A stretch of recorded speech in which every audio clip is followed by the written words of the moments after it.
Perhatikan seksama untuk tegangan di kapasitor bank yang di dekat inverter dan di sini di inverter satunya ya. Yuk kita coba load, kita hitung. 1, 2, 3.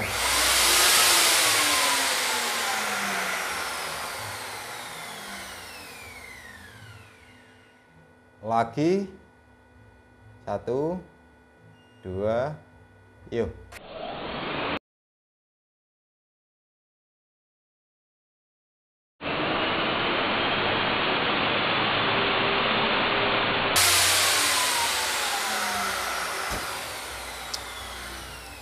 Oke ya, seperti itu ya perbedaannya, bisa dilihat barusan. Jadi yang deket di beban inverter, dia langsung drop di angka 48 volt. Nah yang di belakang di dekat baterai, ini dia masih stabil di 50 volt. Smart Power Inverter 3500 watt, pesanan Bapak Simon Putra dari Bekasi. Ini menggunakan set papan ya, jadi dengan kapasitas inverter ini 3500 watt, sistem 48 volt. Di sini kita menggunakan PWM New Atmega yang dilengkapi beberapa modul untuk pengontrol seperti sistem perpindahan ATS, batas bawah, batas atas, suhu, dan macam-macam. Ini juga sudah kita lengkapin untuk kontaktor, jadi sebagai perpindahan antara inverter dan PLN. Jadi untuk inverter ini kita menggunakan 48 volt langsung terkoneksi di terminal blok sini ya. Ini negatif, ini positif, karena ini hanya set papan, jadi minimalis untuk penataannya. Nah untuk kipas sendiri di belakang ada dua, jadi yang sini untuk kit dan yang besar untuk bagian trafo. Nah yang sebelahnya ini ada kapasitor bank pesanan Bapak Rizal Zubir dari Padang, Sumatera Barat. Jadi Bapak Rizal ini banyak kebutuhan di rumah itu induktif ya, atau beban-beban kejut, sehingga menyebabkan baterai itu cepat drop saat terkena beban induktif seperti pompa air, AC, kulkas, tentunya beban yang besar-besar. Nah, nanti juga akan kita simulasikan sistem kerjanya serta parameter-parameter untuk mengecek perbedaannya menggunakan kapasitor bank ini. Serta Pak Rizal ini juga pesan baterai lithium sebanyak 2 piece dengan merek Soto berdaya 48 volt 100 ampere atau di daya tampung 4,8 kWh. Nah sebelum kita menjelaskan sistem pesanannya Pak Rizal, kita mau fokus untuk Smart Power Inverter pesanan Bapak Simon. Nah karena ini saling berkaitan ya, jadi kita langsung menguji dua pesanan sekaligus. Jadi ini kapasitor bank untuk support inverter, dan inverter juga kita uji sekalian. Langsung aja kita jelaskan sistem kerja pada inverter smart ini. Yuk. Ini pesanan Bapak Simon Putra dari Bekasi, Smart Power Inverter set papan berdaya 3500 watt. Jadi untuk koneksi pertama, baterai terdapat di belakang PWM. Ini ya, positif, negatif, ada di terminal blok ini. Output beban dan input PLN ada di sini. Ini input PLN, ini out ke beban, ini tombol menu, ini switch on off. Kita akan coba jelaskan apa aja yang ada di sini. Switch on off, dia langsung berpindah ke PLN saat inverter off. Kontaktor on dan output langsung dihandle oleh PLN. Nah ini karena inputan PLN sudah masuk, kita akan coba aktifkan dan kita lihat di osiloskop. Jadi ini untuk input PLN serta output sudah terkonek ke osiloskop ya. Di osiloskop terdapat gelombang sinus, yang warna biru inputan PLN, yang warna kuning adalah output. Serta sekarang ini input dan output sama karena outputnya sekarang yang bekerja adalah PLN, inverter sedang off. Untuk beban kita ini kasih bola. Kita akan coba hidupkan. On. Saat inverter on, dia akan terjeda menunggu sinkron baru akan masuk. Ya. Bisa dilihat gelombang sinus yang warna kuning dia lebih sempurna, lebih sinus, dan di beban bola dia juga tidak kedip. Nah, ini kita akan off secara manual ya. Ini on off inverter ada di sini. Saat kita off kan seperti ini, sistem langsung beralih ke PLN. Parameternya kita akan jelaskan. Inverter off, inverter on di berapa volt, EOD emergency, over DC, adjust voltase, AC volt, timer. Jadi timer ini setelah menyentuh proteksi kita akan jeda berapa detik atau berapa menit atau berapa jam, bisa kita setting di sini. Kipas, ini kipas posisi standby itu yang belakang itu bisa kita atur. Ini misalkan kita buat lebih kecil bisa di 20%. Nanti saat suhu meningkat otomatis RPM kipas juga akan ikut meningkat. Buzzer yang berbunyi ini on. Power inverter prioritas. Bisa UPS juga, jadi inverter sebagai backup. Bisa hybrid juga. Kalau besok terkoneksi atau besok mau ditambahkan sistem charging juga di relay-relay ini sudah ada jalurnya sendiri untuk penambahan sistem charging. Standby on, charging off, berapa volt bisa kita atur dari sini ya. Tapi ini tidak ada sistem chargingnya, jadi enggak berpengaruh untuk pengaturan menu 12 dan 13. Temperatur charging juga tidak ada. Relay on ini kita manfaatkan untuk kipas yang gede yang ada di belakang trafo ini. Adjust voltase, jadi tegangan output AC mau berapa volt.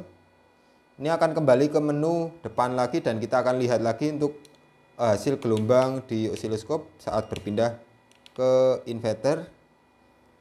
Lihat on, inverter mencari sempurna dulu ya, baru akan masuk. Gelombang sinus nggak ada pergeseran fase, beban bola juga nggak kedip. Sekarang kita mau lihat ini tegangan baterai ada di 53,1. Kita akan coba simulasikan sistem ATS. Jadi batasan bawah kita buat 52,9. Bawahnya kita buat 52,9.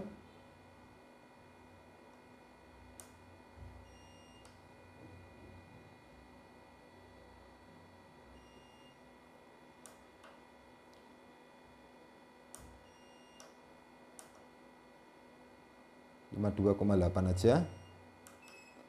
Ini kita buat 53. Oke.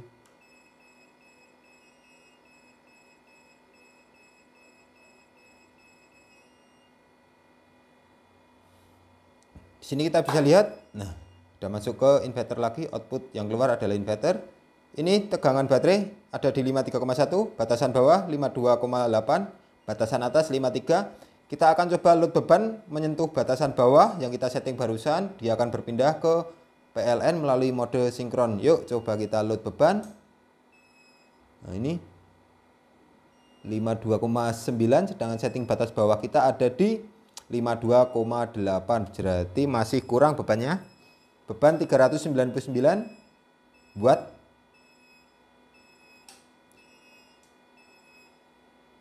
Oke, iya, mantap. Jadi saat berpindah ke PLN nggak ada kedip di beban, tetap aman, nggak ada persimpangan fase. Saat kembali lagi ke inverter, iya seperti ini, nggak ada kedip di bolam, persimpangan fase juga tidak ada. Jadi sangat aman untuk kebutuhan peralatan elektronik Anda, khususnya yang digital seperti AC atau komputer atau apa, dia tidak akan terjadi restart. Sekarang kita akan coba untuk load beban. Kita turunkan batasan bawah, karena saat kita load beban pasti tegangan baterai akan drop. Jadi biar nggak berpindah ke PLN, kita turunkan batasan bawah.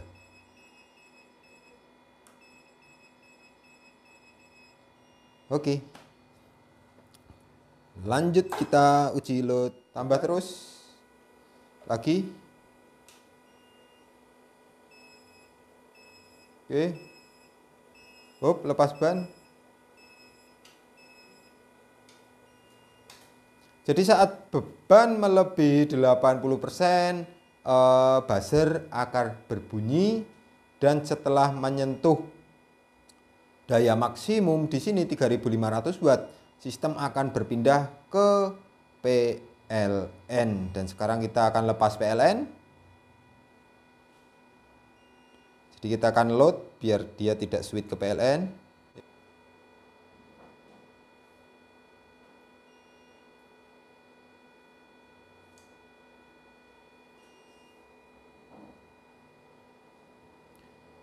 (1900), kita coba lihat gelombang di osiloskop.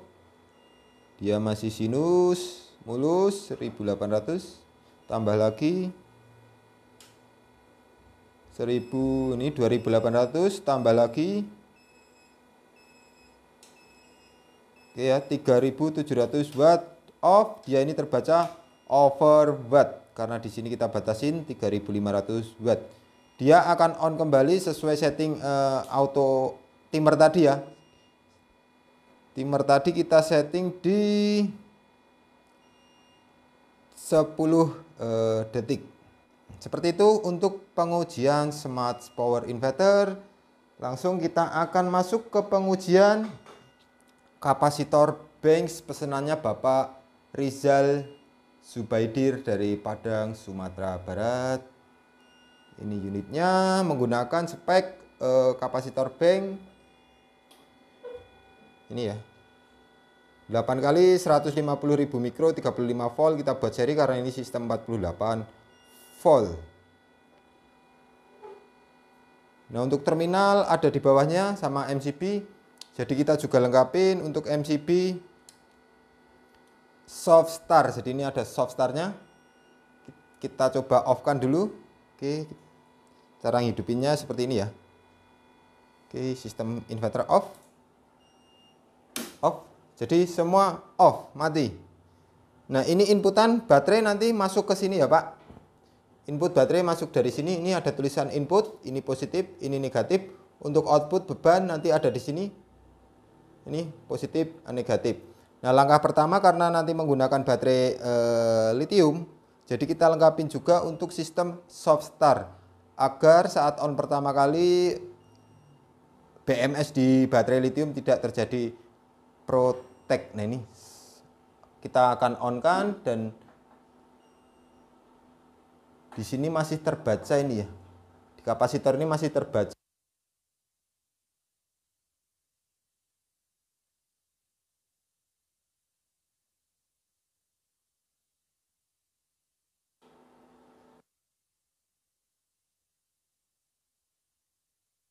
Aktifkan MCB soft start terlebih dahulu.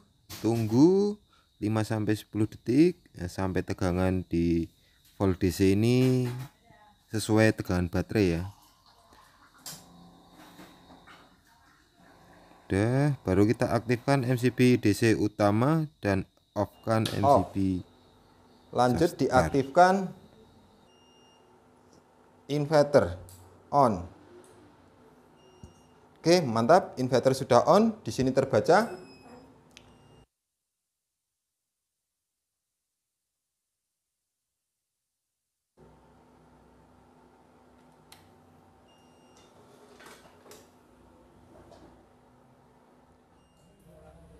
Nah ini ya untuk baterai yang dipesan Pak Rizal Zubir dari Padang, minta 2 biji baterai Soto 100 ampere 48 volt, masih mulus, tahun muda. Ini juga kita coba sekalian ya Pak. Jadi ini dari baterai masuk ke input, positif, negatif. Ini outputnya positif negatif. Untuk output dia masuk ke sini, inverter ini. Sedangkan ini yang sebelah ini juga jadi satu ini. Baterai yang di luar tadi jadi satu. Nah kita akan lihat perbedaannya yang menggunakan kapasitor bank dengan yang di belakang kapasitor bank. Jadi untuk tegangan di kapasitor bank ini ya 50,5 volt. Yang sini sebenarnya ini sama sih voltase, cuma belum kita atur aja. Kita coba atur, kita samakan dulu untuk tegangan di ini ya, volt DC nya. Ini kita naikkan dulu sedikit karena di belakang juga ada trimpotnya untuk ngatur. Oke, udah sama ya. Ini di kapasitor bank terbaca. Kita dekatkan kamera biar lebih jelas pembacaannya.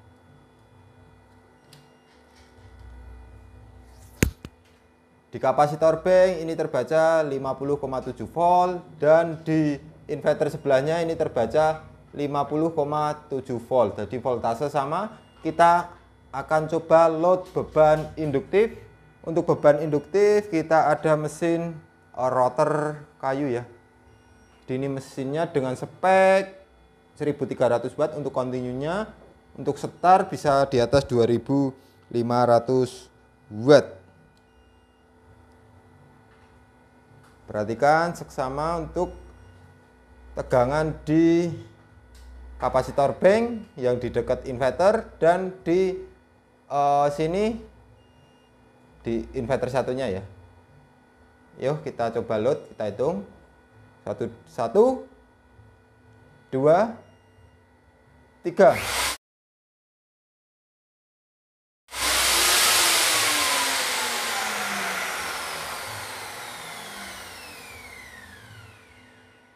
Lagi 1, 2, yuk.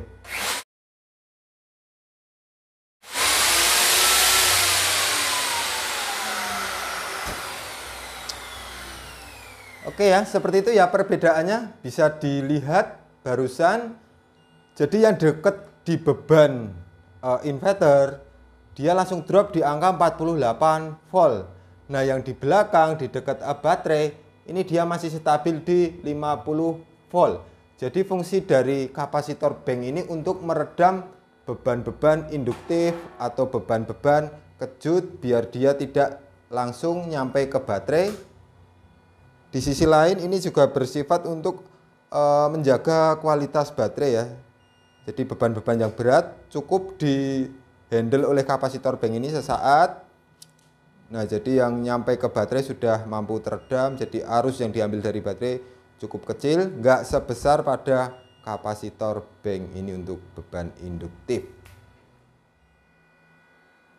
Oke, mungkin cukup sekian ya untuk pengujian smart power inverter yang dipesan Bapak Simon dari Bekasi dan pengujian kapasitor bank yang dipesan Bapak Rizal Zubir dari Padang, Sumatera Barat. Jadi Pak Rizal sama baterai juga udah kita videokan ya Pak untuk baterai, dan fungsi daripada kapasitor bank ini juga sudah kita jelaskan serta cara penyambungannya, cara pengoperasiannya juga cukup mudah. Jadi kapasitor bank ini sangat bermanfaat bagi kalian yang mempunyai beban-beban induktif atau beban kejut. Dia tetap menjaga kestabilan kinerja pada mesin inverter dan menjaga kestabilan pada baterai. Jadi beban-beban berat yang mengalir pada tegangan DC mampu diredam oleh kapasitor bank yang ada di sini. Nah, bagi kalian yang berminat untuk produk kapasitor bank bisa langsung lihat link Tokopedia kita yang ada di sebelah, atau yang ingin konsultasi mengenai dunia PLTS bisa hubungi nomor teknisi kita yang ada di bawah ini. Sekian, terima kasih. Salam Aspro Jogja. Dadah.